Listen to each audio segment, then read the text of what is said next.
We're back with Republican Congressman Sean Duffy of Wisconsin. He's a member of the Financial Services Committee.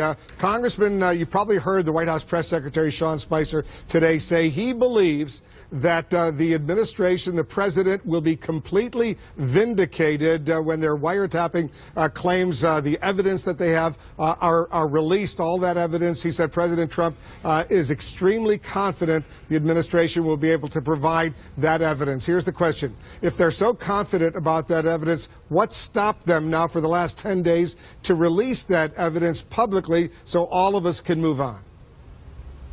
It's a good question, Wolf, and I don't have a good answer for you there. I think they should provide the information and the evidence as quickly as possible. To wait another week, I think just prolongs the story. About the business of America and making America great again, and as long as we're talking about wiretapping, and especially without evidence, I think it is a complete distraction. But if I could say this, though, Wolf, there could be evidence there. I haven't seen anything to say that there would be, but we've heard Dennis Kucinich, a former congressman, when he was a high-ranking Democrat, had his phones tapped as he was talking to a Libyan leader. We know that General Flynn had his phones tapped. We know that the IRS has been weaponized going after conservatives, but I have seen no information, and this is a far stretch, if a presidential candidate is having his phones tapped during the campaign or during the transition. That is serious, and the allegation should be met with evidence from the White House. Just to clarify, former Congressman Dennis Kucinich, he was a congressman from Ohio, a Democrat. What was going on? He was meeting with the son of Muammar Gaddafi. Gaddafi, as you know, was still in control of Libya, an enemy of the United States. He was meeting with Gaddafi's son, and clearly the U.S. intelligence community had an interest in monitoring what Gaddafi's son was doing. That's why there was a wiretap of that conversation. They weren't wiretapping Dennis Kucinich, they were wiretapping Muammar Gaddafi's son. Do you have a problem with that? Well, my concern is that you're still wiretapping a high-ranking Democrat congressman by this secret intelligence community in the U.S. What's more egregious, though, Wolf, is that they released the transcript of that call.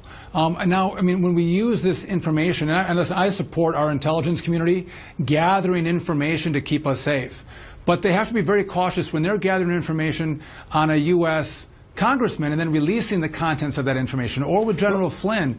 That's where I have some pause. Again, I want them to have all the tools, but if they don't be careful on this stuff, they're going to see the American people and those in Congress push back on them and take some of their abilities, which in the end doesn't keep America safe. It makes us more at risk to terrorists and evil people around the world. You make a fair point that when Americans, when their voices are picked up as part of a surveillance, a wiretap by the U.S. intelligence community or the FBI, someone who is a target, whether Muammar Gaddafi's son or, let's say, the Russian ambassador to the United States, if they're monitoring his phone calls, you got to be careful how the information involving the American citizen is released, if it should be released or should be protected. That's a separate issue. But I assume you don't have any problems with the FBI or the U.S. intelligence community monitoring phone conversations involving high-ranking Russian officials or Libyan officials, for that matter.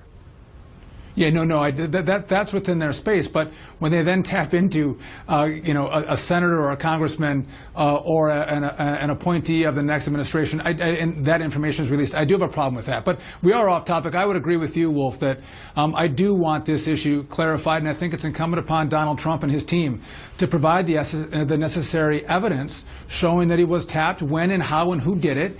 And I think they should be held to account if that evidence is provided, and if not, I think President Trump is going to have to walk back those comments, and it might hit an issue of credibility for him.